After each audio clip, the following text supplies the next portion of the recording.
السلام علیکم ورحمۃ اللہ وبرکاتہ۔ بسم اللہ الرحمن الرحیم، الحمد للہ رب العالمین، والصلاة والسلام علی رسولہ الکریم محمد وعلی آلہ واصحابہ اجمعین، اما بعد۔ اعوذ باللہ من الشیطان الرجیم، بسم اللہ الرحمن الرحیم۔ وَيُؤْثِرُونَ عَلَىٰ أَنفُسِهِمْ وَلَوْ كَانَ بِهِمْ خَصَاصَةٌ۔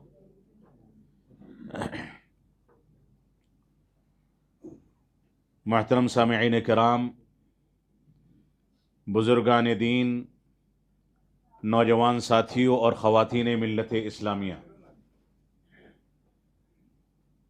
رمضان المبارک کے آخری عشرے کی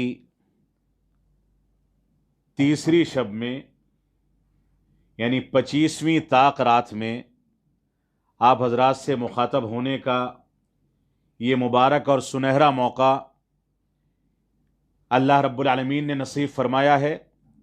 ہم دعا کریں گے کہ رب کائنات تعلیم و تعلم اور قرآن و سنت کی حقیقی تعلیمات کو سیکھنے کے لیے ہم یہاں جو جمع ہوئے ہیں، اللہ رب العالمین اس کو قبول فرمائے۔ علم دین کو سیکھنا، شریعت اسلامیہ کا فہم پیدا کرنا اور شریعت کو سیکھنا، یہ وہ مقدس عبادت ہے جس کے بارے میں قرآن و سنت کے اندر بے شمار فضائل ذکر کیے گئے ہیں۔ ایک انسان جو شریعت کا علم نہیں رکھتا ہے، وہ چاہے تہجد گزار ہو جائے، رات بھر بیدار رہ کر کے اللہ رب العالمین کو یاد کرے، لاکھوں کروڑوں کھربوں روپے اسلام کی نشر و اشاعت میں خرچ کر دے، اس کے باوجود وہ اس شخص کے مقام کو نہیں پہنچ سکتا جو علم حاصل کرتا ہے اور علم کے لیے اپنی زندگی کو قربان کر دیتا ہے۔ اسی وجہ سے حذیفہ رضی اللہ تعالیٰ عنہ کو اللہ کے نبی صلی اللہ علیہ وسلم نے وصیت کرتے ہوئے فرمایا کہ اگر تم نکلتے ہو اللہ کے دین کو سیکھنے کے لیے اور رب کائنات کے دین کی ایک بات سیکھتے ہو تو یہ ایک بات سیکھنا 100 رکعت نفلی نمازیں پڑھنے سے زیادہ بہتر ہے۔ اور اگر دین کا مکمل ایک مسئلہ تم سیکھ لیتے ہو، دین کے ایک باب کو علماء کی صحبت میں بیٹھ کر کے سیکھتے ہو، اس کی ٹریننگ حاصل کرتے ہو، تو یہ 1000 نفلی نمازیں پڑھنے سے زیادہ افضل ہے۔ کیونکہ ایک انسان جب کوئی عمل کرتا ہے، کوئی عبادت کرتا ہے، کسی عمل کو انجام دیتا ہے، اگر اس کی گہرائی سے واقف نہیں ہے، اس کے بارے میں باریکیوں سے واقف نہیں ہے، اس بات سے واقف نہیں ہے کہ رسول اکرم صلی اللہ علیہ وسلم نے اس کو کس پس منظر میں ہمارے اوپر واجب کیا یا ہم کو اس پر کس وجہ سے ابھارا، کون سے طریقے سے نماز ادا کرنے، صدقات و خیرات کرنے کا حکم دیا، کون سی کیفیات اختیار کرنے کا حکم دیا، اگر انسان ان باریکیوں سے واقف نہیں ہے تو وہ نوافل پڑھ لے، صدقات و خیرات کر لے، یہ خطرہ ہر وقت اس کے اوپر منڈلاتا رہتا ہے کہ وہ ان عبادات کو انجام دینے میں کہیں غلطی نہ کر جائے، اور غلطی کرنے کے نتیجے میں وہ کام جو کار ثواب سمجھ کر کے انجام دے رہا ہے اس کے لیے وبال نہ بن جائے، اس کے لیے مصیبت نہ بن جائے، اللہ رب العالمین کی ناراضگی کو مول نہ لے اور غلط طریقے سے کام کو انجام دینے کے نتیجے میں کہیں ایسا نہ ہو کہ وہ بدعتی قرار پائے۔ اس وجہ سے علم کو سیکھنا، جس مقصد سے ہم یہاں بیٹھے ہیں، یہ ایک بنیادی فریضہ ہے، اور اسلامی تعلیمات کی ابتدا، رسول اکرم صلی اللہ علیہ وسلم کی تعلیمات کی ابتدا، اس کا پورا پس منظر یہی ہے کہ رب کائنات کے نام سے پڑھو، اللہ رب العالمین کو پہچانو، اپنی حقیقت کو سمجھو۔ اللہ رب العالمین کو پہچانو گے تو سمجھو گے کہ توحید کی حقیقت کیا ہے، اپنی حقیقت کو پہچانو گے تو سمجھو گے کہ رب کائنات کی کبریائی اور اس کی بڑائی کیا ہے، اس کی عظمت کیا ہے، اس کے توحید کا معنی اور مفہوم کیا ہے۔ تو یہ ایک بنیاد ہے، اس مبارک شب کے اندر بیٹھ کر کے دین کے بارے میں دینی شعور پیدا کرنے، تعلیم و تعلم کے سلسلے کو آگے بڑھانے کا یہ ایک مختصر طریقہ ہے۔ اگرچہ اس رات میں انسان کو رب کائنات کو یاد کرنے کے لیے سجدے اور رکوع اور تلاوت کلام پاک اور تنہائی کی عبادت، اللہ رب العالمین سے دعائیں، رب کائنات کے آگے اپنی غلطیوں کا اقرار کر کے اس کی توبہ، اللہ رب العالمین کو یاد کرنا، اللہ رب العالمین کے آگے آنسو بہانا اور رب کائنات سے رونا اور گڑ گڑانا، یہ ان راتوں کا بنیادی مقصد ہے۔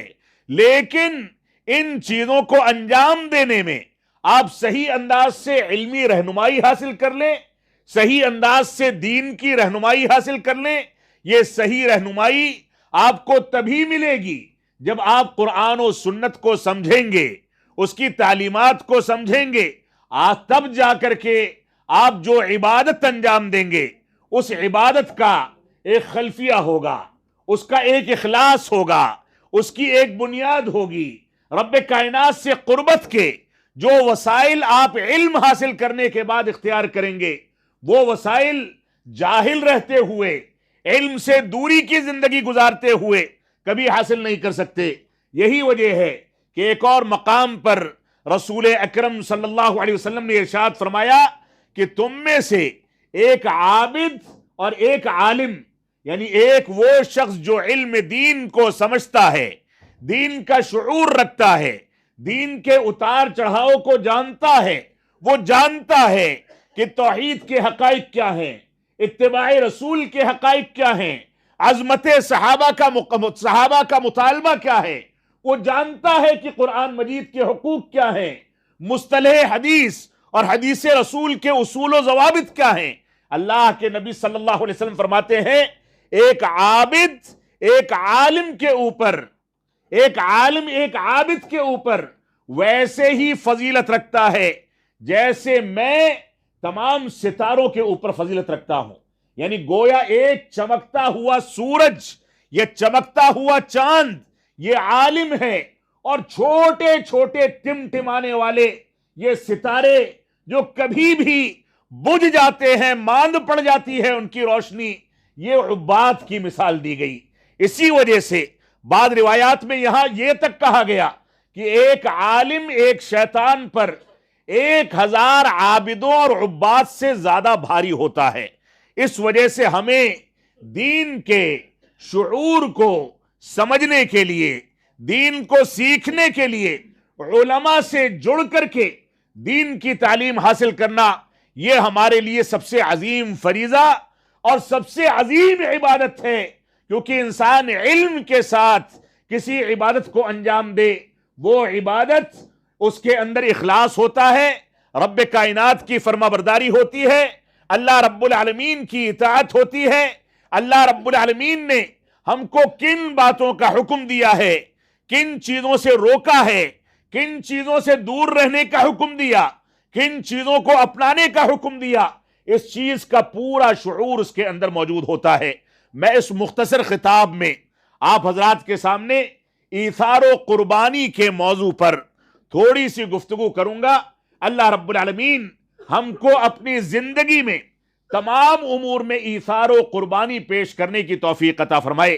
ایثار و قربانی کی وہ چند مثالیں جو صحابہ کرام کی زندگی میں ملتی ہیں، وہ چند مثالیں جو صحابہ کرام نے ہر قسم کی مشکلات کو برداشت کر کے اس دنیا کے سامنے پیش کی۔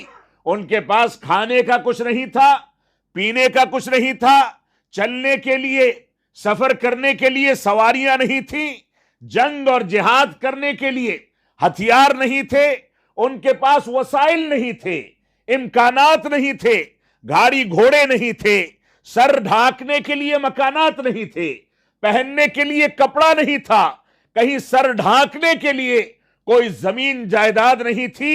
اس کے باوجود رب کائنات نے ان کی ایک صفت بیان فرمائی، فرمایا وَيُؤْثِرُونَ عَلَىٰ أَنفُسِهِمْ وَلَوْ كَانَ بِهِمْ خَصَاصَةٌ، ان کو سخت ضرورت ہوتی ہے اپنی زندگی میں اپنی ذات کے لیے ضرورت مند اور حاجت مند ہوتے ہیں، لیکن اس کے باوجود وہ اپنی ذات کو ترجیح نہیں دیتے، فقراء اور مساکین کو ترجیح دیتے ہیں، دین کے کاروبار کو ترجیح دیتے ہیں، دین کے مشن کو آگے بڑھانے کو ترجیح دیتے ہیں۔ یہ صحابہ کرام کی مثال ہے، اس کا پس منظر ہے، اس روایت یا اس آیت کریمہ کے نزول کا ایک شان نزول ہے جس کا تذکرہ میں خطاب میں آگے چل کر کے کروں گا۔ تو بنیادی طور سے آج کے دور میں مسلمان، جس میں ہم سب شامل ہیں، ہم اس وقت رات کے اس پہر میں یہاں بیدار ہو کر کے بیٹھے ہیں، بڑے بڑے کارنامے انجام دینے کی نسبت بہت سارے لوگوں کی جانب کی جاتی ہے، لیکن حقیقت یہ ہے کہ اپنی زندگی کو اگر باریکی کے ساتھ دیکھا جائے، اپنی گریبان میں جھانکا جائے، تو حقیقت یہ تلخ حقیقت نکل کر کے سامنے آئے گی کہ ہماری زندگی میں اتنا پھسپھسا پن ہے، اتنی کمزور ہے کہ یہ زندگی ایک منٹ کے اندر ڈھیر ہو کر کے رہ جاتی ہے۔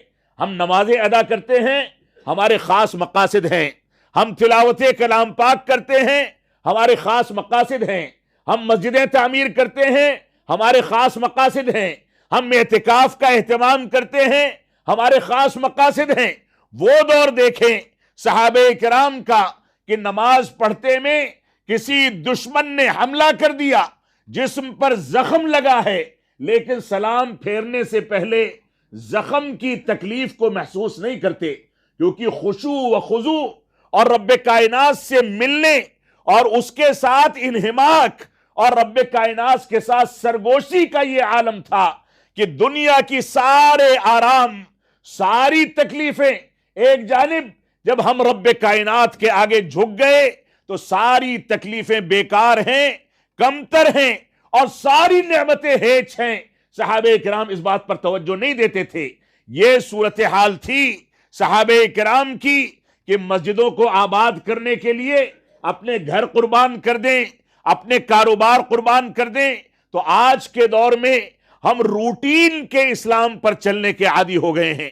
ایک روٹین ہے کہ رمضان کا مہینہ شروع ہوگا، شعبان ختم ہوگا، چاند دیکھا جائے گا، اور چاند دیکھتے ہی ہمارے سال بھر کے روٹین میں یہ چیز شامل ہے کہ ہم کو ایک مہینے کے لیے مسجدیں آباد کرنی ہے۔ ہمارے روٹین میں یہ بات شامل ہے کہ ہم کو غلے پر بیٹھ کر کے پیسہ تقسیم کرنا ہے۔ ہمارے روٹین میں یہ بات شامل ہے کہ ہم کو ماہ مبارک میں فلاں کام انجام دینے ہیں۔ یہ روٹین، یہ کتنے زیادہ اخلاص سے گھرا ہوا ہے، ہم اس میں کتنے مخلص ہیں، اس کا نتیجہ ابھی 6-7 دن کے بعد آپ بڑے آرام کے ساتھ عید کا چاند دیکھتے ہی ہماری زندگی میں دیکھ لیں گے۔ یہ روٹین ہمارا اخلاص پر مبنی تھا، یہ روٹین رب کائنات کی رضامندی کے لیے تھا، یہ مسجدوں کو آباد کرنا اللہ رب العالمین کی خوشنودی کے لیے تھا، یہ اعتکاف، یہ تلاوت کلام پاک، یہ صدقات و خیرات، یہ زکوٰۃ کی ادائیگی، یہ دروس و محاضرات، یہ تلاوت کلام پاک، یہ تراویح، یہ قیام اللیل، ان چیزوں میں ہمارا مقصد کیا تھا؟ وہ سارے کے سارے مقاصد، اور اس میں ہماری نیت کتنی صاف تھی۔ اگر آپ کو جائزہ لینا ہے تو شیطان جس دن آزاد ہوگا، آپ کتنے آزاد ہوتے ہیں؟ یہ 29ویں یا 30ویں روزے کو عید الفطر کا چاند دیکھتے ہی ہر مسلمان کا پیمانہ ہمارے سامنے نکل کر کے آ جائے گا۔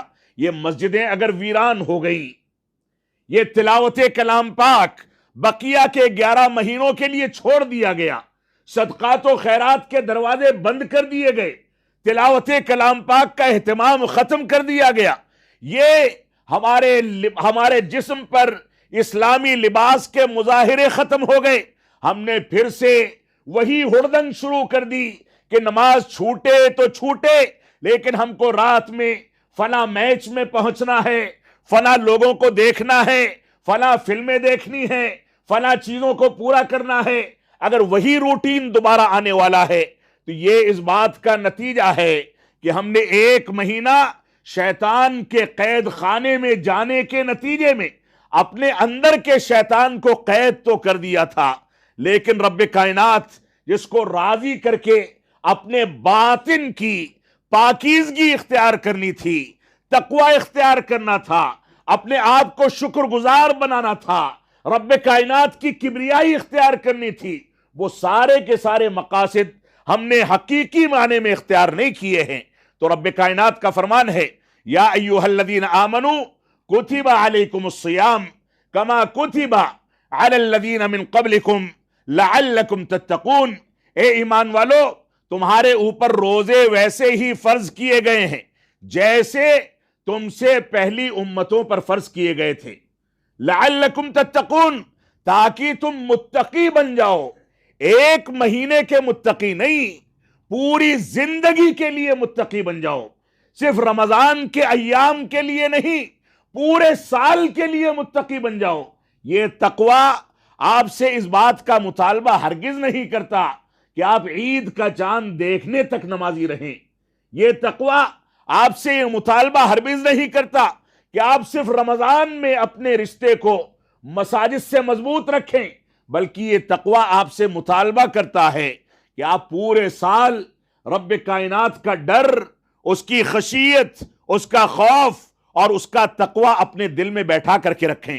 اور اللہ رب العالمین نے رمضان کے بارے میں یہ بھی واضح کر دیا کہ شہر رمضان الذی انزل فیہ القرآن ہدی للناس وبینات من الہدی والفرقان فمن شہد منکم الشہر فلیصم ومن کان منکم مریضا او علی سفر فعدۃ من ایام اخر یرید اللہ بکم اليسر ولا یرید بکم العسر۔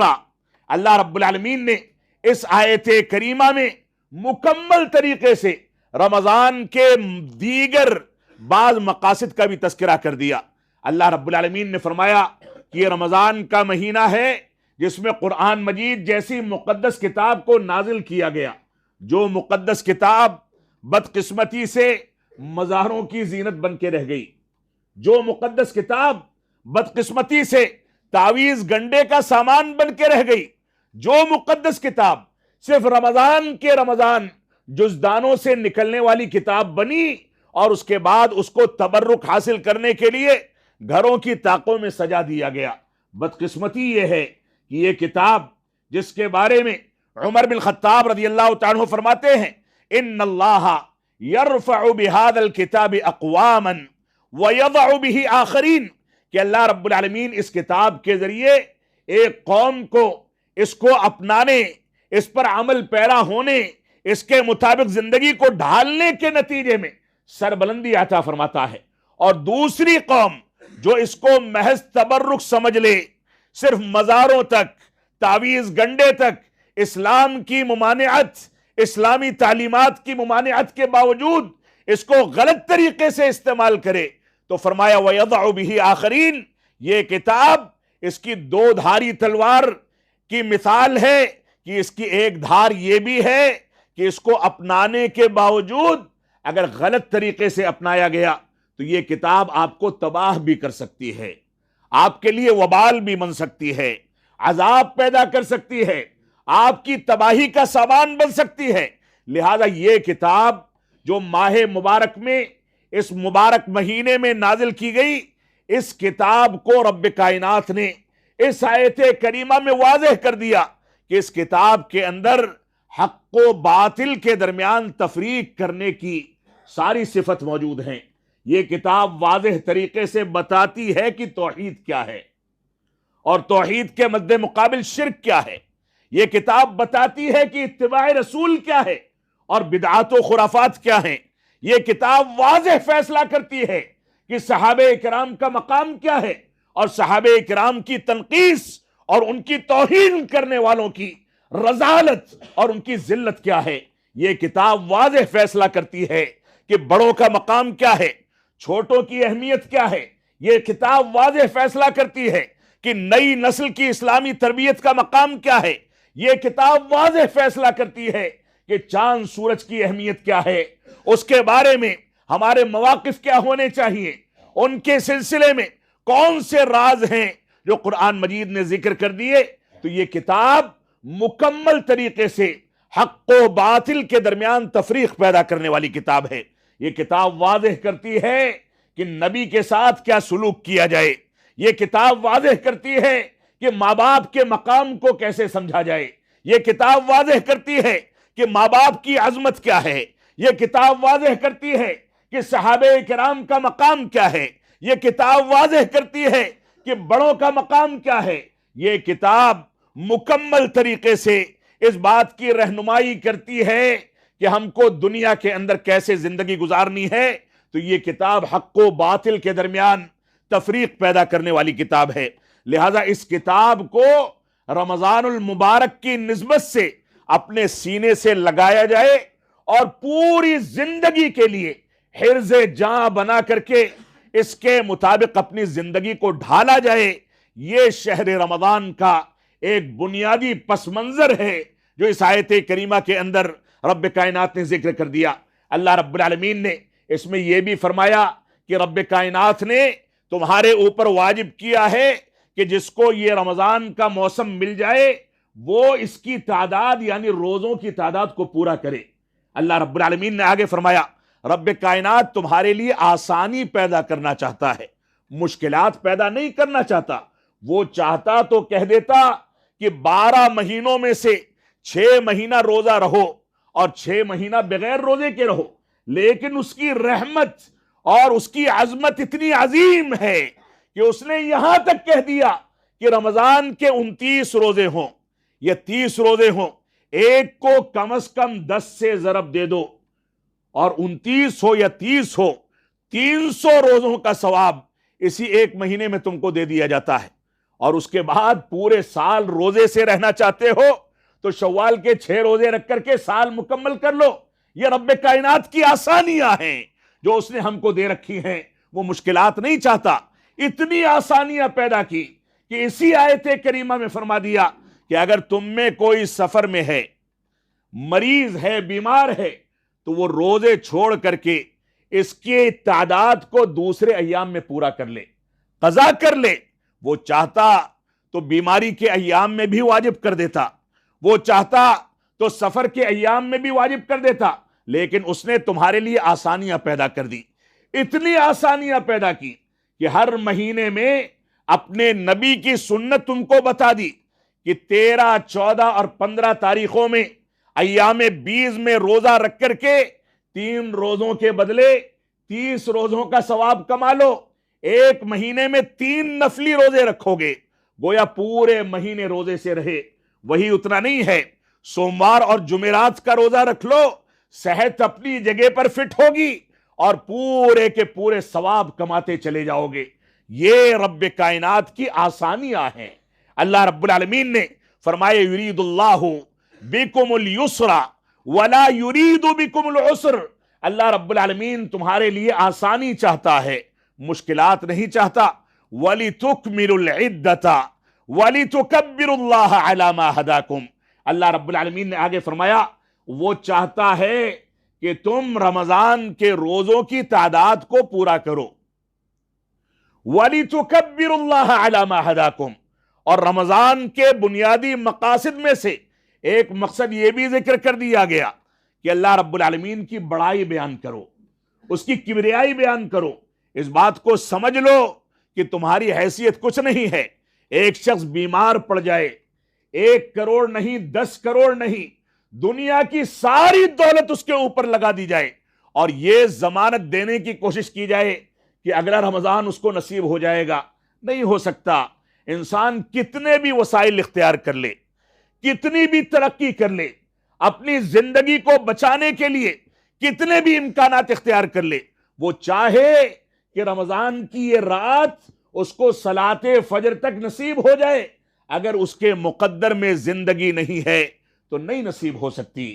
لہذا ہماری یہ ذمہ داری ہے کہ ہم قرآن و سنت کے مطابق رب کائنات کی دی ہوئی ہدایت کے تناظر میں اللہ رب العالمین کی بڑائی بیان کریں۔ اس بات کو یاد رکھیں کہ سارے انبیاء کو پیدا کرنے والا وہی رب کائنات ہے۔ آپ کو رات میں جو نیند آتی ہے، رب کائنات کی بڑائی کا تقاضا ہے کہ اس نیند پر بھی رب کائنات کا شکر ادا کریں۔ یہ نیند اگر گم ہو جائے تو انسان کتنا بے چین ہو جاتا ہے۔ رب کائنات کا شکر ہے کہ اس نے آپ کے لیے ایسی ایسی نعمتیں رکھی کہ آپ کھاتے ہیں تو لذت محسوس کرتے ہیں، آپ سوتے ہیں تو آرام محسوس کرتے ہیں، آپ بیدار ہوتے ہیں تو ڈیوٹی پر جا کر کے دنیا کما پاتے ہیں۔ رب کائنات اگر آپ کی نیند کو بھگا دے، آپ کے کھانے پینے کے ہاضمے کے نظام کو بگاڑ دے، تو ایسی صورت میں بے چینی کا یہ عالم ہوگا کہ نہ آپ سو سکیں گے، نہ بیدار ہو سکیں گے، نہ دنیا کما سکیں گے۔ تو رب کائنات نے فرمایا، اللہ رب العالمین کی دی ہوئی ہدایت کے تناظر میں اللہ رب العالمین کی بڑائی بیان کرو۔ یہ بھی رب کائنات نے رمضان سے متعلق اس آیت کریمہ کے اندر ذکر کر دیا۔ تو ہماری بنیادی ذمہ داری یہ ہے، میں اس تفصیل میں نہیں جانا چاہتا، ہماری بنیادی ذمہ داری یہ ہے کہ رمضان کا یہ مہینہ اب تک اگر ہمارے اندر اخلاص اور تقوی پیدا نہیں کر سکا تو ابھی بھی سویرا ہے۔ ابھی بھی ہم چاہیں تو قرآن و سنت کی جانب رجوع کر کے اپنے آپ کو بقیہ مہینوں اور بقیہ زندگی کے لیے تیار کر لیں، تقوی اور پرہیزگاری کی خاطر، اللہ رب العالمین کی کبریائی کے لیے، اس کا تقوی اختیار کرنے کے لیے، اس کی خشیت کے لیے، اس کی بڑائی بیان کرنے کے لیے، اللہ رب العالمین کی کبریائی اور پیروی کے لیے۔ یہ اب بھی موقع ہے، ہم اس بات کی ضمانت دیں کہ اس مجلس سے اٹھتے اٹھتے یہ عزم کر کے اٹھیں گے کہ پورے سال میں ہماری ایک بھی نماز قضا نہیں ہونی چاہیے، کوئی بھی دن تلاوت کلام پاک کے بغیر نہیں گزرنا چاہیے۔ کتنا بھی آپ کے ذہن پر کتنا بھی بوجھ ہو جائے، آپ کاروبار کریں، سفر کریں، کچھ بھی کریں، لیکن چلتے پھرتے، اٹھتے بیٹھتے، سواریوں پر بیٹھتے اور ایسے ہی سفر کرنے کے دوران یا گھر پر رہتے ہوئے تھوڑی دیر کے لیے قرآن مجید کی تلاوت کریں گے۔ یہ عزم کر کے اٹھیں، یہ عزم کر کے اٹھیں کہ آپ رب کائنات کو کبھی ناراض نہیں کریں گے۔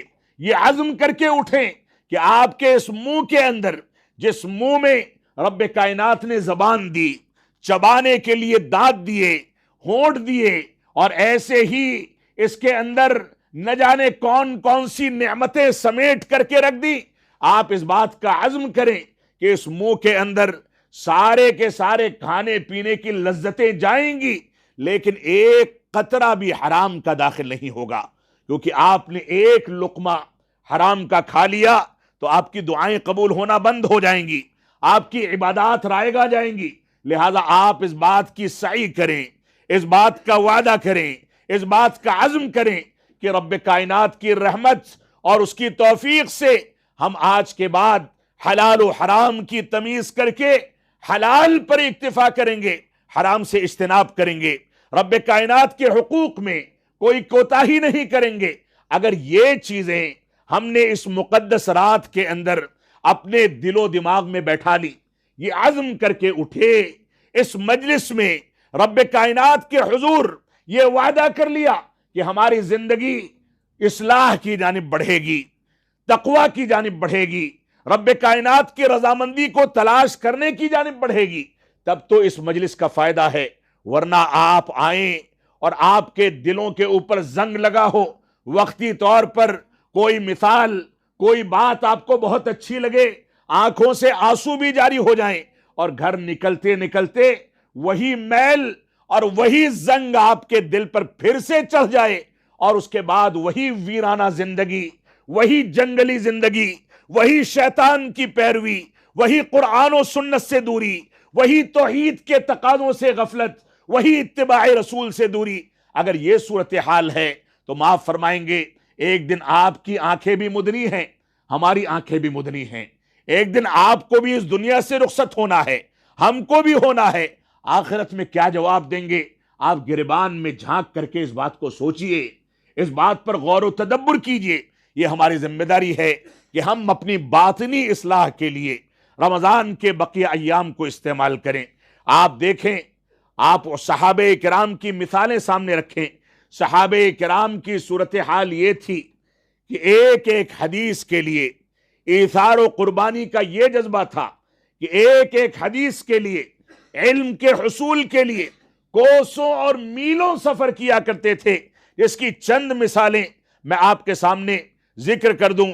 ایک صحابی رسول نے رضاعت کا علم حاصل کرنے کے لیے، رضاعت کے مسائل کو سیکھنے کے لیے مکہ سے مدینہ کا سفر کیا، صرف ایک مسئلے کو سیکھنے کے لیے، ایک مسئلے کی تحقیق کے لیے مکہ سے مدینہ، جو اس دور میں کم و بیش 1 مہینے کی مسافت کا سفر تھا، 400 کلومیٹر آج کے دور میں، اور وہ خاردار جھاڑیاں اور ریگستان، ریتیلی سرزمین، چلچلاتی ہوئی دھوپ، پہاڑ کے کنکر اور پتھر جس پر چلنا ممکن نہیں ہوتا تھا، وہ ساری کی ساری چیزیں طے کرتے ہوئے مکہ سے مدینہ گئے علم حاصل کرنے کے لیے۔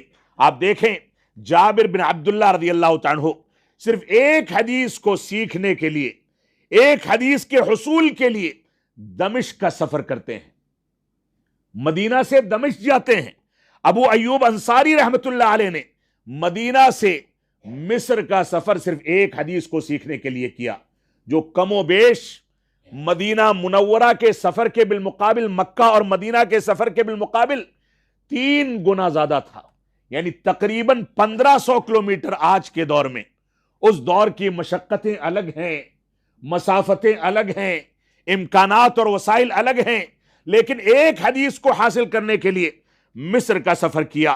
عثمان غنی رضی اللہ تعالیٰ نے، آپ دیکھیں ایثار و قربانی کا یہ جذبہ تھا کہ ایک جانب مسجد نبوی کو پتھر سے تعمیر کیا، بیر روما کو خرید کر کے مسلمانوں کے لیے وقف کیا، جیش عسرہ کو تیار کیا، نہ جانے کون کون سی قربانیاں پیش کی۔ ایک صحابی رسول آتے ہیں، غریب ہیں، فقیر ہیں، محتاج ہیں، ان کو ضرورت تھی روز مرہ کی ضرورتوں کی۔ اللہ کے نبی صلی اللہ علیہ وسلم سے سوال کیا کہ میرے ساتھ یہ تکلیف، یہ پریشانی ہے، کچھ تعاون کر دیں، کچھ مدد کر دیں۔ اللہ کے نبی صلی اللہ علیہ وسلم نے فرمایا کہ جاؤ عثمان غنی کے گھر پر جا کر کے ان سے بولو کہ میرا تعاون کیا جائے۔ کیا دیکھتے ہیں جب پہنچتے ہیں تو دیکھتے ہیں کہ گھر کے اندر سے آواز آ رہی ہے، اپنی بیوی کو ڈانٹ رہے ہیں۔ کیا کہہ رہے ہیں؟ کہہ رہے ہیں کہ تم نے چراغ میں بتی اتنی موٹی کیوں لگا دی کہ اس نے 2 رات کا تیل 1 رات میں چوس لیا۔ یہ صورتحال ہے۔ وہ صحابی رسول واپس آ جاتے ہیں، فرماتے ہیں کہ اللہ کے نبی صلی اللہ علیہ وسلم وہاں تو یہ صورتحال ہے، فرمایا کہ جاؤ وہ تمہاری مدد کریں گے، اور گئے تو ان کو آسودہ کر دیا گیا۔ نجی زندگی میں یہ عالم ہے، اور سخاوت کا یہ عالم ہے کہ کوئی ان کے در سے مایوس ہو کر کے واپس نہیں جاتا۔ یہ صورتحال تھی ایثار و قربانی کے جذبے کی۔ آئیے میں چند مثالیں مختلف روایات کی روشنی میں آپ کے سامنے پیش کر کے خطاب کو سمیٹنا چاہوں گا۔ صحابہ کرام کی قربانیاں اتنی عظیم ہیں کہ ان قربانیوں کی مثال آپ رات رات بھر، زندگی بھر سنتے رہیں، وہ ختم ہونے والی نہیں ہے۔ جو آیت کریمہ میں نے شروع میں تلاوت کی، وَيُؤْثِرُونَ عَلَىٰ أَنفُسِهِمْ وَلَوْ كَانَ بِهِمْ خَصَاصَةٌ، اس روایت کے بارے میں، اس آیت کریمہ کے بارے میں ابو ہریرہ رضی اللہ تعالیٰ عنہ راوی حدیث ہیں، فرماتے ہیں، اور ابو ہریرہ کے ایثار و قربانی کا جذبہ، علم کے علم شریعت کو حاصل کرنے کا جذبہ، آپ دیکھیں کہ صفہ کے چبوترے پر بیٹھے ہوتے تھے، اس خدشے سے نہیں ہلتے تھے کہ کہیں کوئی روایت سننے سے رہ جائے، کوئی نصیحت سننے سے محروم ہو جاؤں۔ بیٹھے رہتے تھے، غشی طاری ہو جاتی تھی۔ بھوک اور پیاس کی شدت کے نتیجے میں جب صحابہ کرام پچھلے پہر مسجد نبوی میں تہجد کے لیے یا صلاۃ فجر کی ادائیگی کے لیے تشریف لاتے تھے تو ان کے سامنے بھوکوں کو کھانا کھلانے کی فضیلت اور پیاسوں کو پانی پلانے کی فضیلت ذکر کرتے تھے، تاکہ وہ یہ سمجھ جائیں کہ شاید یہ بھوکا اور پیاسا ہے اور اس کو کچھ دے دیا جائے۔ یہ صورتحال ہوتی تھی، غشی طاری ہو جاتی تھی، بے ہوش ہو جایا کرتے تھے۔ ابو ہریرہ رضی اللہ تعالیٰ عنہ فرماتے ہیں کہ ایک شخص آیا اور امہات المومنین کے پاس اس کو بھیج دیا گیا۔ وہاں سے جواب ملا کہ ہمارے پاس پینے کے پانی کے سوا کچھ نہیں ہے، ہم اس کی مدد کیسے کریں؟ پینے کے پانی کے علاوہ کچھ نہیں ہے۔ تو ایک انصاری صحابی رسول نے ذمہ داری لی اور ان کے گھر پر صرف بچوں کے کھانے پینے بھر کا سامان تھا۔ اس مہمان کی ضیافت، جو مہمان رسول ہے، اس کی ضیافت کی ذمہ داری ایک انصاری صحابی رسول لیتے ہیں۔ گھر پہنچتے ہیں، بیوی کہتی ہے بچے بھوک سے بلبلا رہے ہیں، بچوں کو کھانا نہیں دیا گیا ہے، اگر اس مہمان کو کھلا دیں گے تو بچے یوں ہی سو جائیں گے، بلبلاتے رہیں گے۔ فرمایا کوئی حرج کی بات نہیں ہے، بچوں کو دلاسا دے کر کے سلا دو، دلاسا دے کر کے سلا دو، اور جب کھانا پیش کرنا تو میں ساتھ میں بیٹھوں گا، چراغ بجھا دینا تاکہ مہمان کو یہ نہ پتا چلے کہ میں شریک ہوں کہ شریک نہیں ہوں۔ یہ صورتحال تھی۔ اس صورتحال میں مہمان نے آسودہ ہو کر کے کھانا کھایا، گھر والے بھوکے رہے۔ اللہ کے نبی صلی اللہ علیہ وسلم نے سویرے ان کو دیکھا تو مسکرائے اور فرمایا کہ رب کائنات نے آیت کریمہ نازل فرمائی ہے، وَيُؤْثِرُونَ عَلَىٰ أَنفُسِهِمْ وَلَوْ كَانَ بِهِمْ خَصَاصَةٌ، کہ ان کو خود حاجت ہوتی ہے، اس کے باوجود دوسروں کو ترجیح دیتے ہیں، بھوکے ہوتے ہیں لیکن دوسروں کو کھلا دیتے ہیں، خود ضرورتوں کی تکمیل نہیں ہو پاتی لیکن دوسروں کی ضرورتوں کی تکمیل کر دیتے ہیں۔ یہ صورتحال ہے صحابہ کرام کی۔ تو رب کائنات نے آسمان سے یہ آیت کریمہ نازل کر کے صحابہ کرام کے ایثار و قربانی کے جذبے کو واضح کیا۔ یہ ہمارے لیے بہت عظیم مثال ہے۔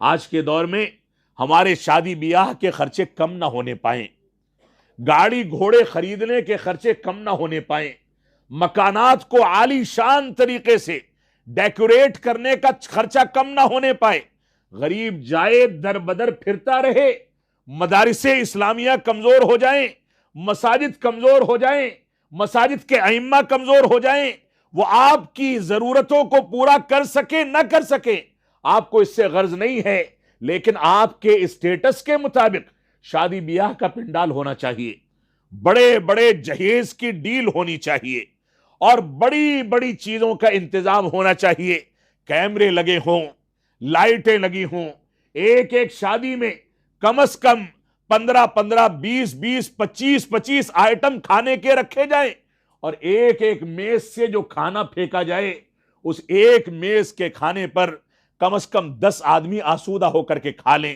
اس کے باوجود اس کو ضائع کر دیا جائے۔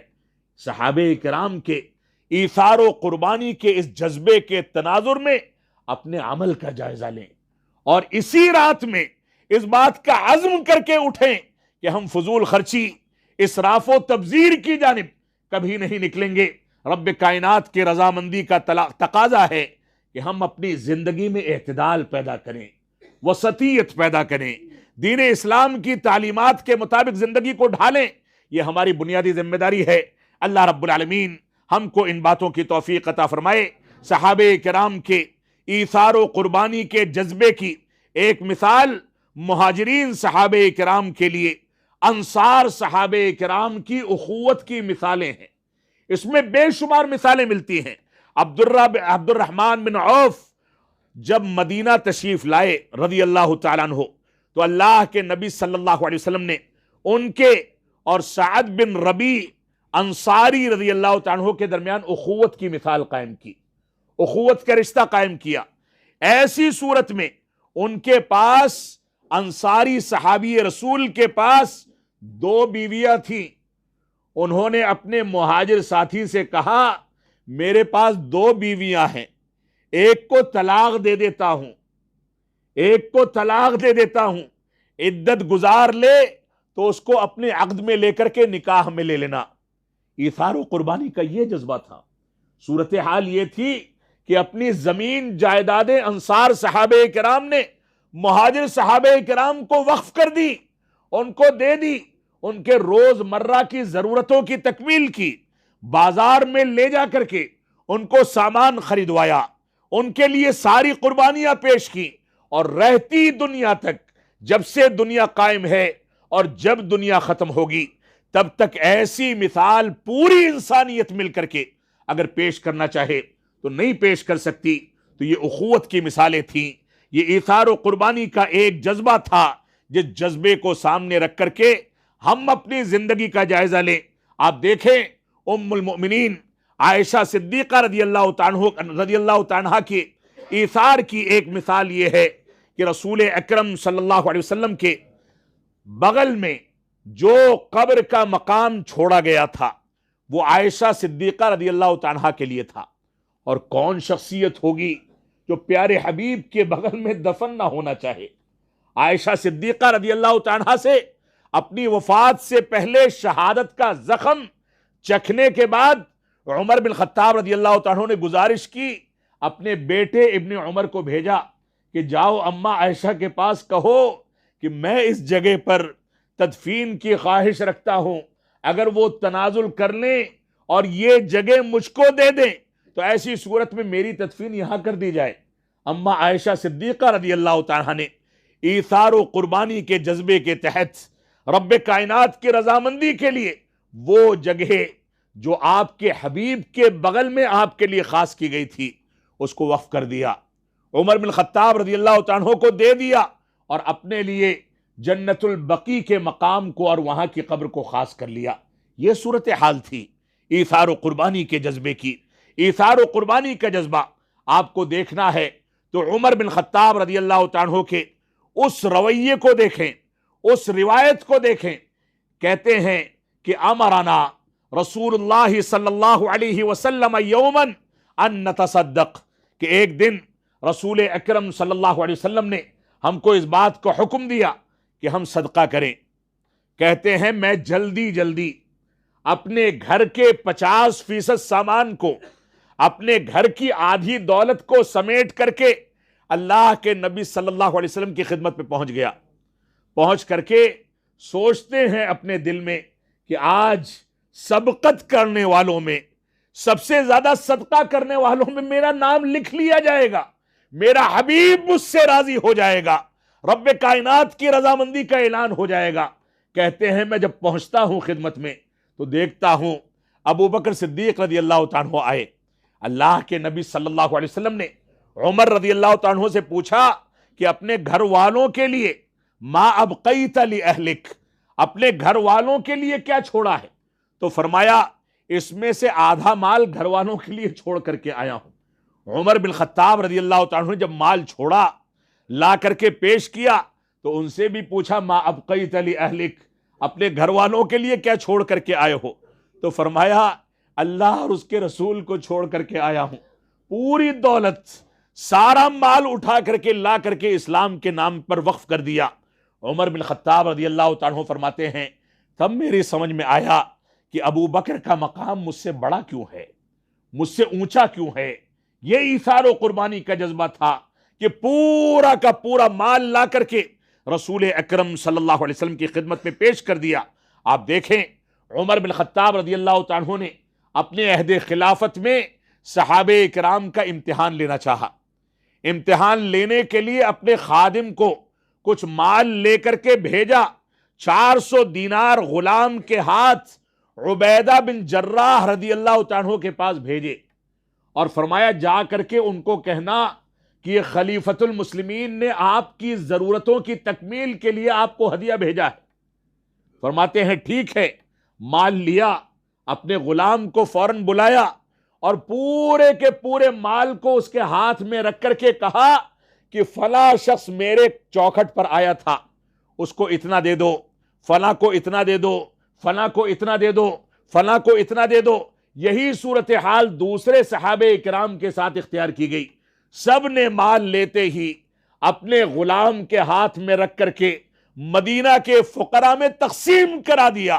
اس میں سے 1 دینار اور 1 درہم بھی اپنے لیے نہیں بچایا کہ ان کی فیملی کا خرچہ چلے گا، ان کی اپنی ذات پر خرچہ ہوگا۔ یہ ایثار و قربانی کا جذبہ تھا۔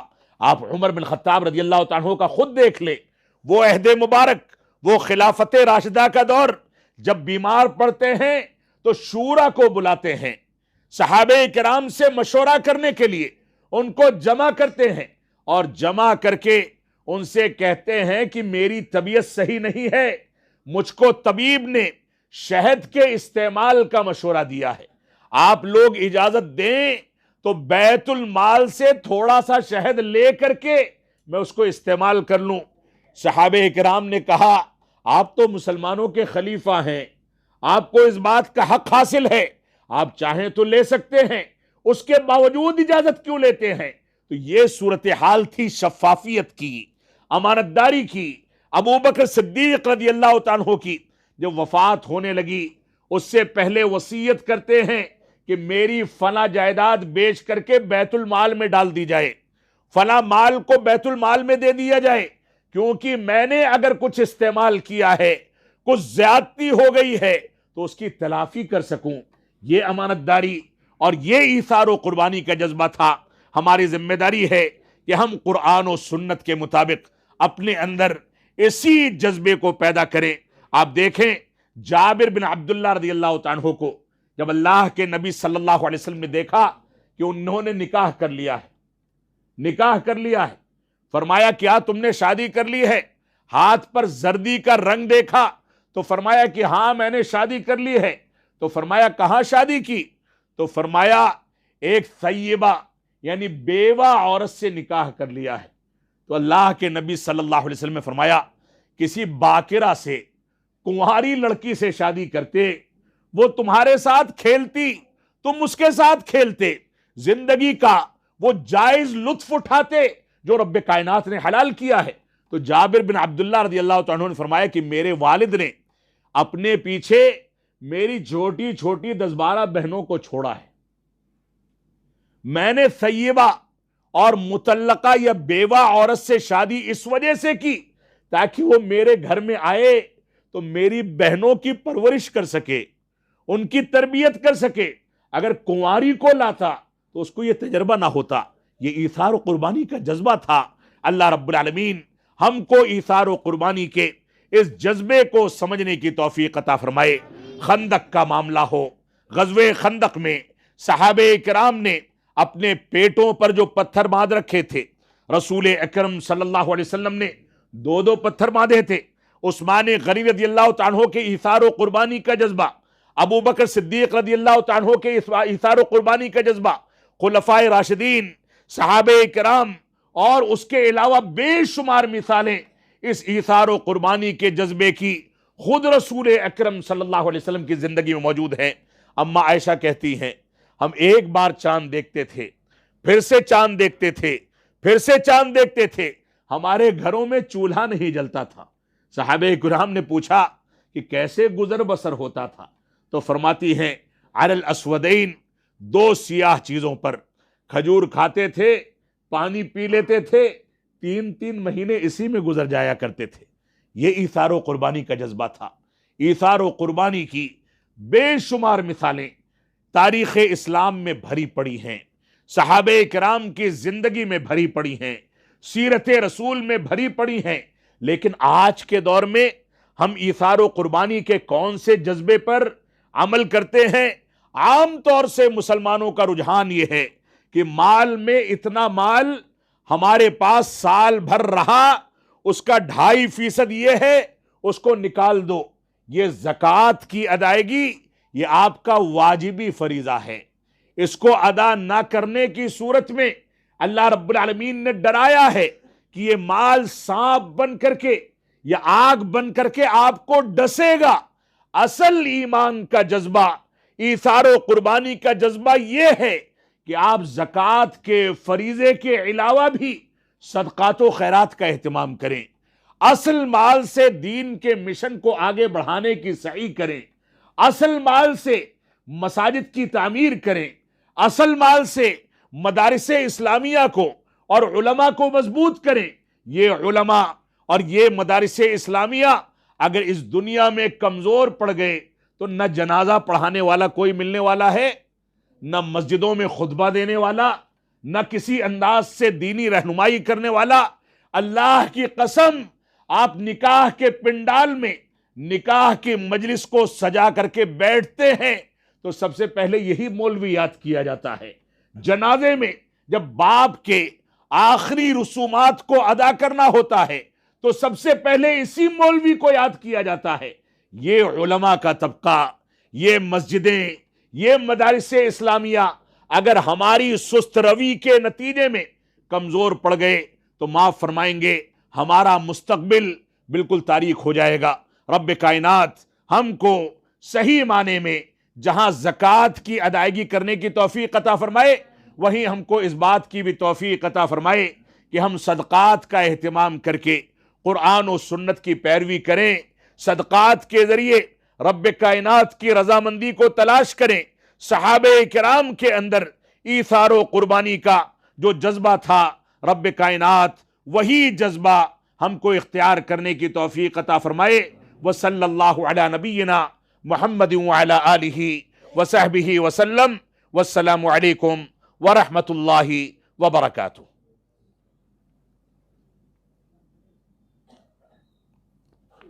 کچھ سوالات اگر کسی کے پاس ہیں تو سوالات پیش کر سکتے ہیں۔ بہت مختصر سے وقت میں آپ کے سوالات کا جواب دینے کی کوشش کی جائے گی۔ یہ عبادت کا وقت ہے، زیادہ سے زیادہ آپ عبادت میں لگائیں۔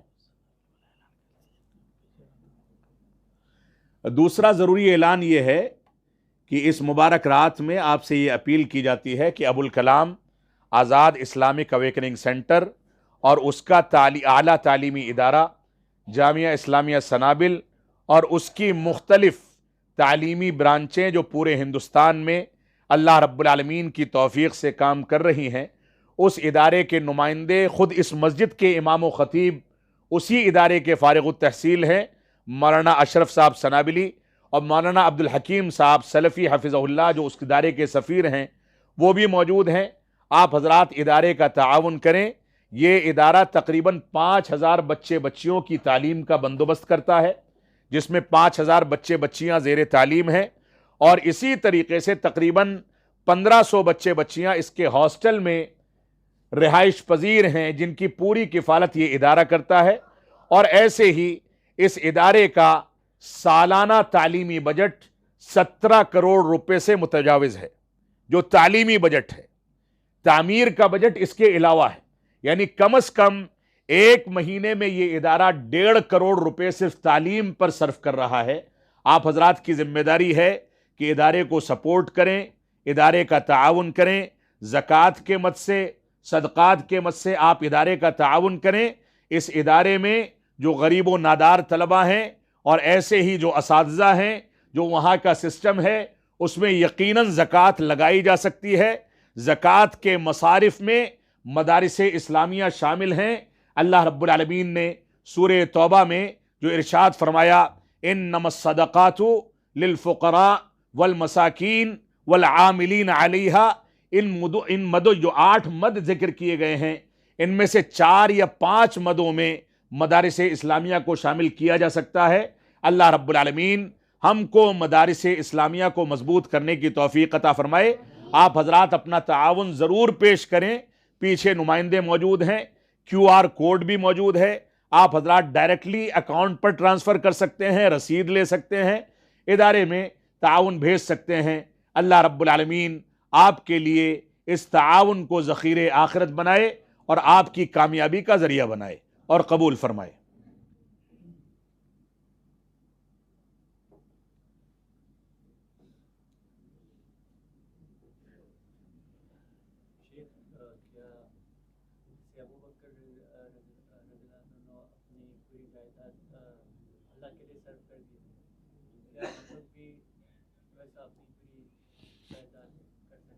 بہت اچھا سوال ہے۔ ہمارے یہ نوجوان ایک بھائی ہیں، ان کا سوال ہے کہ جیسے ابو بکر صدیق رضی اللہ تعالیٰ عنہ نے اپنی پوری جائیداد اور پورا مال و دولت اللہ کی راہ میں صرف کر دیا، جیسا کہ دوران خطاب بات آئی، تو کیا ہم کو بھی ایسا کرنا چاہیے؟ دیکھیے، یہ کام انسان کے ایمانی جذبے کے نتیجے میں ہوا ہے، اور ظاہر سی بات ہے کہ ہم اس مقام کو نہیں پہنچ سکتے، لیکن یہاں پر شریعت کی کچھ رہنمائی ہے۔ وہ رہنمائی یہ ہے کہ باپ یا سرپرست کی ذمہ داری یہ ہے کہ اپنے بال بچوں کو غریب اور مسکین نہ چھوڑے۔ خلفاء کا معاملہ اور انبیاء کا معاملہ دوسرا تھا۔ یقیناً کوئی کرنا چاہتا ہے تو ایسی صورت میں اس کو بھرپور حصہ لینا چاہیے، لیکن اس دنیا میں جینے کے وسائل، آل اولاد کے لیے آرام کی زندگی اختیار کرنے کے وسائل، یہ ایک سرپرست کی واجبی ذمہ داری ہے۔ اگر اس سلسلے میں وہ کوتاہی کا شکار ہے تو نتیجہ کیا ہوگا؟ آنے والی نسل کہیں شراب خور ہو جائے گی، کہیں ڈاکہ ڈالے گی، چوری کرے گی۔ لہذا صدقات و خیرات میں ہم کو بڑھ چڑھ کر کے حصہ لینا چاہیے، یقیناً لینا چاہیے، لیکن اس کا معنی یہ بھی نہیں ہے کہ ہم اپنے پیر پر کلہاڑی مار کر کے اور اپنے بچوں کو یتیم اور مسکین چھوڑ دیں۔ ان کے لیے ضروری وسائل کا انتظام بھی کیا جائے اور صدقات و خیرات میں زیادہ سے زیادہ حصہ بھی لیا جائے، یہ ہماری ذمہ داری ہے۔ اور ایک سوال ہے کہ اگر کسی کو کوئی خاص چیز چاہیے تو حدیث میں آتا ہے کہ اس کے لیے کوشش کرو تبھی جا کے وہ ملے، لیکن وہ خاص چیز ہم لوگ کیسے ڈھونڈ پائیں گے؟ جیسے کہ کوئی جانور یا کوئی بھی چیز چاہیے۔ دیکھیے، خاص چیز انسان جو چاہتا ہے، ان کا سوال یہ ہے کہ انسان کو جو کوئی خاص چیز اگر چاہیے تو اس کو اس کے لیے کوشش کرنی چاہیے، اللہ سے دعائیں کرنی چاہیے تاکہ وہ چیز اس کو مل سکے۔ یہاں پر خاص چیز سے مراد کیا ہے؟ جو ابتدا میں نے تمہید باندھی تھی، علم۔ یہاں پر کسی چیز کو خاص کرنے کے لیے آپ کو یہ علم ہونا چاہیے کس چیز کو خاص کر سکتے ہیں، کس چیز کو نہیں کر سکتے۔ کوئی آدمی یہ کہے کہ خاص چیز میں یہ چاہتا ہوں کہ میں کوئی ایسا جانور خرید لوں، جیسا کہ انہوں نے مثال دی، جس جانور کو پالنے کی اجازت اسلام نہیں دیتا ہے، تو ظاہر سی بات ہے خاص چیز میں وہ شمار نہیں ہو سکتی۔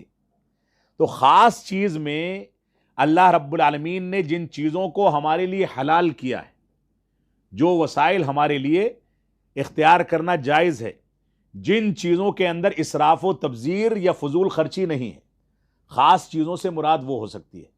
یہی وجہ ہے کہ صحابہ کرام کی زندگی اگر آپ دیکھیں گے تو صحابہ کرام دنیا یہ تمنا کرتی تھی، وہ تمنا کرتی تھی، اور صحابہ کرام کی تمنا کیا ہوتی تھی؟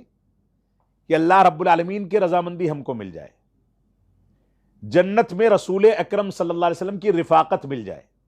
بے شمار روایتیں ہیں، اللہ کے رسول صلی اللہ علیہ وسلم نے کہا کہ تم میں سے کسی کو کچھ مانگنا ہے تو مانگ لو، تو صحابہ کرام نے بجائے اس کے کہ مال و دولت مانگا ہو، دنیا کی نعمتوں کا سوال کیا ہو، یہ فرمایا کہ ہم کو آپ کی رفاقت چاہیے جنت کے اندر، یا جنت کے اعلیٰ مقام پر سرفراز ہونے کی گارنٹی اور ضمانت چاہیے۔ اس انداز کی چیزیں اصل میں مانگنے اور خواہش کرنے میں صحابہ کرام اختیار کیا کرتے تھے۔ آج کے دور میں اگر انسان اپنی خواہشات کی تکمیل کر کے کوئی چیز مانگنا چاہے تو ہو سکتا ہے کہ وہ یہ سوچے میرے پاس اسکوٹی ہے تو BMW لینا چاہتا ہوں، ممکن ہے یہ کہے کہ میرے پاس اچھی گاڑی ہے تو میں چوپر پر چلنا چاہتا ہوں، پرائیویٹ جیٹ لینا چاہتا ہوں۔ تو یہ فضول خرچی اور اسراف و تبذیر ہے، یہ شیطان کے راستے ہیں۔ انسان کو اگر کوئی چیز چاہیے، کسی چیز کی چاہت ہے، تو ایسی صورت میں اس کی ذمہ داری ہے کہ وہ صحابہ کرام اور اسلامی تعلیمات کا جو پس منظر ہے اس کے تناظر میں کسی چیز کی خواہش کرے، اور اس کے تناظر میں اگر خواہش کرے گا تو ہو سکتا ہے کہ دنیا میں وہ ہلکے پھلکے سودے میں نپٹ جائے، لیکن آخرت کا سودا یقیناً بہت قیمتی ہوگا۔ اس وجہ سے خواہشات ہمیشہ دین اسلام کی تعلیمات کی روشنی میں ہونی چاہیے۔ میرا مطلب یہ تھا کہ میری شادی نہیں ہوئی ہے تو میں چاہتا ہوں کہ مجھے ایسی بیوی ملے جو مجھے جنت میں ساتھ میں لے کے جائے۔ بالکل اچھی بات ہے۔ اب یہ اصل میں اپنے اصل رنگ میں اب آئے ہیں اپنے اصل رنگ میں اب آئے ہیں۔ یہ کہہ رہے ہیں کہ میری خواہش یہ ہے کہ میری اب تک شادی نہیں ہوئی ہے، کوئی ایسی بیوی ملے، ایسی لڑکی ملے جو لڑکی میرے لیے جنت تک جانے کا راستہ آسان کرے۔ بہت بڑی خواہش ہے، بہت بڑی خواہش ہے۔ اللہ کے نبی صلی اللہ علیہ وسلم کا فرمان ہے الدنیا متاع وخیر متاع الدنیا المرأة الصالحہ، یہ دنیا ایک قیمتی سرمایہ ہے، اور دنیا کا سب سے قیمتی سرمایہ نیک خاتون اور نیک عورت ہے۔ لہذا یہ خواہش آپ کی ہے تو اس کے لیے کاوش، گھر والوں سے بات چیت، اس کے لیے محنت و جستجو، اور بالخصوص اس کے لیے اللہ کی رضامندی اور دعا، ان چیزوں کے ذریعے آپ اس میں تعاون مانگیں۔ اللہ رب العالمین نے فرمایا ہے وَمَن يَتَّقِ اللَّهَ يَجْعَلْ لَهُ مَخْرَجًا، وَمَن يَتَّقِ اللَّهَ يَجْعَل لَّهُ مِنْ أَمْرِهِ يُسْرًا، جو اللہ سے ڈرتا ہے اللہ رب العالمین اس کے لیے راستے کھولتا ہے، جو اللہ کا تقوی اختیار کرتا ہے اللہ رب العالمین اس کے لیے آسانیاں پیدا فرماتا ہے۔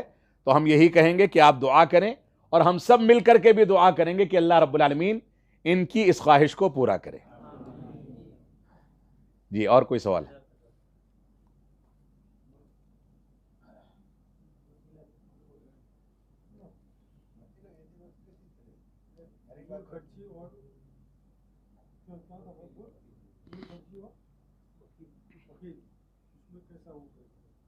بخیلی فضول خرچی، دیکھیے فضول خرچی بھی، ان کا سوال جو ہے بخیلی اور فضول خرچی کے بارے میں ہے۔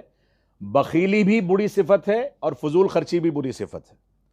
فضول خرچی کہتے ہیں کہ انسان کو جہاں جتنا خرچ کرنا ہے اس سے زیادہ خرچہ کرے، یعنی مثال کے طور پر 100 روپے کی چیز میں کام چل رہا ہے، وہاں پر 1000 روپیہ خرچہ کرتا ہے۔ اور بخیلی کہتے ہیں کہ جہاں 100 روپیہ خرچہ کرنا وہاں 10 بھی نہیں خرچہ کرتا۔ تو دونوں چیزیں اسلام میں افراط و تفریط پر مبنی ہیں۔ اللہ کے نبی صلی اللہ علیہ وسلم سخی تھے، سخاوت سے کام لیتے تھے۔ سخاوت کی یہاں تک مثال دی جاتی ہے کہ کوئی آپ کے پاس آ کر کے سوال کر لے تو ایک وادی کے برابر آپ کے پاس بکریاں ہوتی تھی، پوری اٹھا کر کے اس کو دے دیتے تھے۔ سخاوت کا یہ عالم تھا، اور بخیلی سے آپ ہمیشہ بچا کرتے تھے۔ بلکہ رسول اکرم صلی اللہ علیہ وسلم کی کچھ دعائیں ہیں جن دعاؤں میں آپ نے اسراف سے یعنی فضول خرچی سے اور بخیلی سے پناہ مانگی۔ لہذا بخیلی یعنی کنجوسی، یہ بخیلی شریعت کی اصطلاح میں ایک مزید اصطلاح ہوتی ہے جس کو شح کہا جاتا ہے، یعنی بخیلی اور بخیلے سے بڑھ کر کے مزید بخیلی۔ بخیلی ہوتی ہے کنجوسی، اور بخیلی سے بڑھ کر کے جس کو کہا جاتا ہے مکھی چوسی، یعنی مکھی میں بھی اگر کوئی چیز لگ گئی، وہ بیٹھی تھی مٹھائی پر، کھانے پینے پر، کوئی چیز لگ گئی تو اتنی چیز جو اس کے ساتھ اڑ جائے گی اس کو بھی آدمی برداشت نہیں کرتا، اس کو بھی چوس کر کے پھینکتا ہے۔ تو یہ بخیلی ہو یا مکھی چوسی ہو یا اسراف و تبذیر ہو، یہ سب کی سب چیزیں شیطان کے ہتھ کنڈوں میں سے ہے۔ اس کے ذریعے سے بہت سارے مسائل کھڑے ہوتے ہیں۔ بخیلی کرنے والا کبھی بھی رشتہ داریوں کو مضبوط نہیں کر پاتا، لوگوں کے حقوق ادا نہیں کر پاتا، اللہ رب العالمین کی رضامندی کو تلاش نہیں کر پاتا، اور اسراف و تبذیر کرنے والا ہمیشہ لوگوں کے حسد کا شکار ہوتا ہے۔ کیونکہ جب وہ فضول خرچی کرے گا تو غریب اس کو بد دعا دیں گے کہ ہمارے پاس تو رات کا کھانا بھی نہیں ہے، اور یہ کھانا کھا کے بچا ہوا کھانا پھینک دیتا ہے، اسراف و تبذیر سے کام لیتا ہے۔ اسی وجہ سے رب کائنات نے فرمایا ان المبذرین کانوا اخوان الشیاطین، بیجا خرچہ کرنے والے یہ شیطان کے بھائی ہیں۔ اس وجہ سے ان دونوں صفتوں سے ہم کو پرہیز کرنا چاہیے، اور اعتدال ہمارے لیے سب سے بنیادی تعلیم ہے، یعنی ہر چیز میں میانہ روی اختیار کر کے اپنی زندگی کو اختیار کیا جائے۔ جی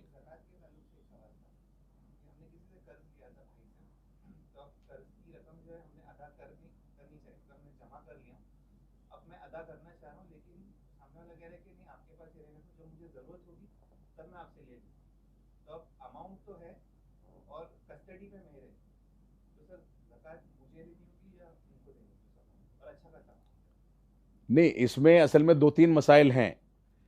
جس آدمی نے آپ کے پاس اس کو چھوڑ رکھا ہے، اس کے چھوڑنے کا مقصد کیا ہے؟ ہاں، تو وہ اس کا پیسہ ہے، آپ کے پاس بطور امانت رکھا ہے، زکوٰۃ اسی کو نکالنی ہوگی، زکوٰۃ اسی کو نکالنی ہوگی۔ جس کی امانت ہے، جس کا مال ہے، زکوٰۃ نکالنے کا ذمہ دار وہی ہے۔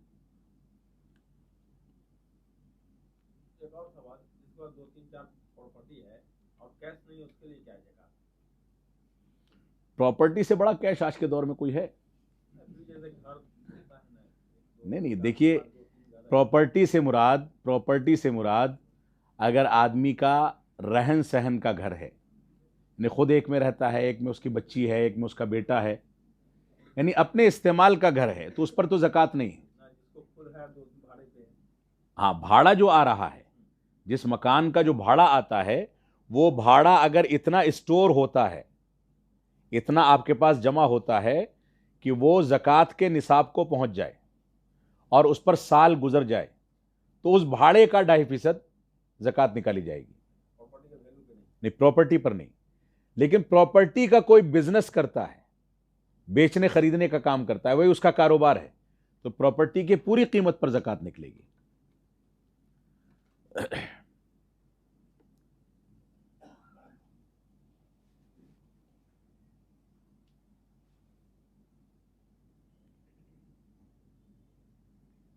اور کوئی سوال؟ شیخ، اعتکاف کے تعلق سے ایک کلپ دیکھا تھا میں نے ویڈیو کی، مرزا علی انجینئر کی. اس میں وہ کلپ میں انہوں نے ایسا بتایا کہ اللہ کے رسول صلی اللہ علیہ وسلم اعتکاف کی حالت میں مسجد سے باہر نکلے اور غالباً آپ کی اہلیہ تھی حضرت صفیہ رضی اللہ تعالیٰ عنہا، ان کو گھر تک چھوڑ کر آئے اور صحابہ بھی راستے میں بیٹھے ہوئے تھے منڈیر وغیرہ پہ. تو اللہ کے نبی نے ان کو مخاطب ہو کر کہا کہ یہ جو عورت کے ساتھ میں ابھی گیا یہ میری اہلیہ تھی، یہ حضرت صفیہ تھی، تو میں ان کو گھر پہ چھوڑنے گیا. تو صحابہ نے کہا اللہ کے نبی ہم آپ کے بارے میں بدگمانی نہیں کر سکتے ہیں اس بارے میں، تو آپ کو بتانے کی ضرورت نہیں ہے. تو اللہ کے رسول اعتکاف کی حالت میں مسجد سے باہر نکلے، ان کو گھر پر چھوڑ کر آئے، پھر دوبارہ مسجد میں. تو اس حدیث سے استدلال کر کے وہ کہتے ہیں کہ وقت ضرورت باہر معتکف شخص باہر بھی نکل سکتا ہے اور اپنے گھر کا ٹوائلٹ وغیرہ حاجت وغیرہ یوز کر کے پھر دوبارہ مسجد میں بھی آ. دیکھیے یہاں پر تفصیل ہے، آپ کے جواب میں تفصیل ہے، اور آپ سے ایک گزارش بھی ہے. گزارش یہ ہے کہ انجینئر علی مرزا کو 1 سیکنڈ کے لیے بھی سننا جائز نہیں. نہیں، میں ایک جو بات بتا رہا ہوں اس کے پیچھے پس منظر ہے. اصل میں اس طرح کے لوگ دین اسلام کی باتیں جو پیش کرتے ہیں اس کے پیچھے بھی ان کے مقاصد ہوتے ہیں. وہ شبہات پیدا کر کے آپ کے ایمان کو شبہات کا شکار بنا دے گا. تو اس طرح کا یہ باطنی شیعہ ہے. انجینئر علی مرزا جو ہے یہ باطنی شیعہ ہے، چھپا ہوا شیعہ ہے. یہ ظاہر نہیں کرتا کہ یہ شیعہ ہے، لیکن اس شیعوں کے ایجنڈے پر کام کر رہا ہے. صحابہ کرام کی تنقیص و توہین، صحابہ کرام کے بارے میں غلط عقائد، یہ اس نے بہت خوبصورتی کے ساتھ احادیث نوجوانوں کے اندر منتقل کر دی ہیں، اور جس کی وجہ سے احادیث نوجوان گمراہ ہوتا چلا جا رہا ہے. تو سب سے پہلی بات تو یہ ہے کہ ہم اس بات کو سمجھیں کہ ہمیں کسے سننا ہے کسے نہیں سننا ہے. پہلی بات تو یہ ہے. یہی بات آپ کسی عالم دین سے اگر پوچھتے تو وہ عالم دین اس کا ایسا ایکسپلینیشن پیش کرتا کہ آپ کے ذہن میں سوال ہی نہیں پیدا ہوتا. یہاں پر بہت ساری تفاصیل ہیں جواب میں. اللہ کے رسول صلی اللہ علیہ وسلم کا مکان کتنی دور تھا؟ آپ کو پتا ہے جتنے حجرے تھے سب مسجد نبوی میں تھے، سب مسجد نبوی سے متصل تھے، کوئی دور تو تھا نہیں. اسی وجہ سے بعض روایات میں ملتا ہے کہ آپ معتکف میں ہوتے تھے اور سر باہر نکالتے تھے، اما عائشہ اس کو تیل وغیرہ رکھ کر کے کنگھی کر دیتی تھی. تو یہ کس وجہ سے تھا؟ کیونکہ گھر اور مسجد دونوں متصل تھے. یہاں پر جو مسئلہ ہے ان کو چھوڑنے کا، میں اس بات کی تحقیق پہلے کروں گا کہ کیا یہ اعتکاف کے دوران کا مسئلہ ہے. واقعہ تو ثابت ہے کہ آپ نے صحابہ کرام سے کہا کہ یہ میری بیوی ہیں. صحابہ کرام نے اعتراض بھی کیا، ہم آپ کے اوپر شبہات نہیں کر سکتے. اللہ کے رسول نے کہا شیطان ہر آدمی کے ذہن پر کام کرتا ہے. تو اس طرح کی باتیں ہو سکتی ہیں. اب یہ واقعہ اعتکاف کے دوران کا ہے یا دوران کا نہیں ہے، اس پر تحقیق کرنے کی ضرورت ہے. لیکن بوقت ضرورت اگر اعتکاف میں بیٹھا ہوا شخص مسجد کے احاطے سے تھوڑا سا باہر نکلتا ہے اور اس کا مکان متصل ہے اور اس طرح کی ضرورت ہے کہ کوئی دوسرا محرم نہیں ہے، اس کی بیوی کو چھوڑنا ہے، تو اس میں کوئی مذائقے کی بات نہیں آج بھی. لیکن اگر گھر دور ہے، جیسا کہ آج کے دور میں مسجد سے بہت دوری پر گھر ہے، وہاں سے آ کر کے آدمی اعتکاف میں بیٹھتا ہے، تو ایسی صورت میں اس کو گھر جانے کی اجازت نہیں دی جائے گی. فرض کر لیجئے امام کا حجرہ مسجد میں ہے اور امام جو ہے وہ اعتکاف میں بیٹھا ہے. رات کے وقت میں وہ اپنے حجرے میں گیا، غسل کر کے واپس آ گیا، کوئی مذاقے کی بات نہیں، کیونکہ دونوں آپس میں متصل ہیں. لہذا اتنی گنجائش موجود ہے اعتکاف کے اندر. لیکن اعتکاف کے اندر اس کے بہانے سے ہم شبہات پیدا کریں کہ نہیں باہر نکلا جا سکتا ہے، یہ کیا جا سکتا ہے، وہ کیا جا سکتا ہے، یہ چیز درست نہیں ہے. اللہ کے رسول صلی اللہ علیہ وسلم کے جتنے بھی حجرے تھے سب مسجد کے ارد گرد تھے. بلکہ بعض روایات میں ملتا ہے کہ اللہ کے نبی صلی اللہ علیہ وسلم نے مرض الموت میں یہ فرمایا کہ سارے حجرے بند کر دیے جائیں الا خوخۃ ابی بکر، سوائے ابو بکر کے دروازے کے۔ یہ روایت جو ہے حضرت ابو بکر صدیق رضی اللہ تعالیٰ عنہ کی خلافت کی واضح دلیل ہے۔ آپ نے فرمایا سارے دروازے بند کر دیے جائیں سوائے ابو بکر صدیق رضی اللہ تعالیٰ عنہ کے دروازے کے۔ یہ صحابہ کرام کے مکانات مسجد نبوی سے متصل تھے۔ آج کے دور میں جو مسجد نبوی ہے یہ اللہ کے نبی صلی اللہ علیہ وسلم کی مسجد نبوی سے 110 یا 120 گنا بڑی ہو چکی ہے۔ یعنی مکمل مدینہ کی آبادی جتنی تھی اس سے کہیں زیادہ بڑا رقبہ اس وقت مدینہ کے صرف مسجد نبوی کا ہے۔ وہ صرف چھوٹا سا احاطہ تھا اللہ کے رسول صلی اللہ علیہ وسلم کے حجرے اور حجروں کا دروازہ مسجد کے اندر کھلنے والا، اور اس کے بعد آپ وہاں بوقت ضرورت آتے تھے جاتے تھے، وہیں سے نکل کر کے امامت فرماتے تھے۔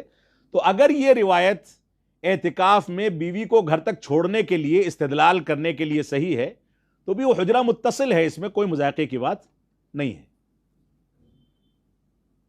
اسی پر سوال و جواب کا سلسلہ ختم کرتے ہیں، اور انشاءاللہ اللہ رب العالمین سے امید ہے کہ وہ ہماری عبادات کو قبول فرمائے گا۔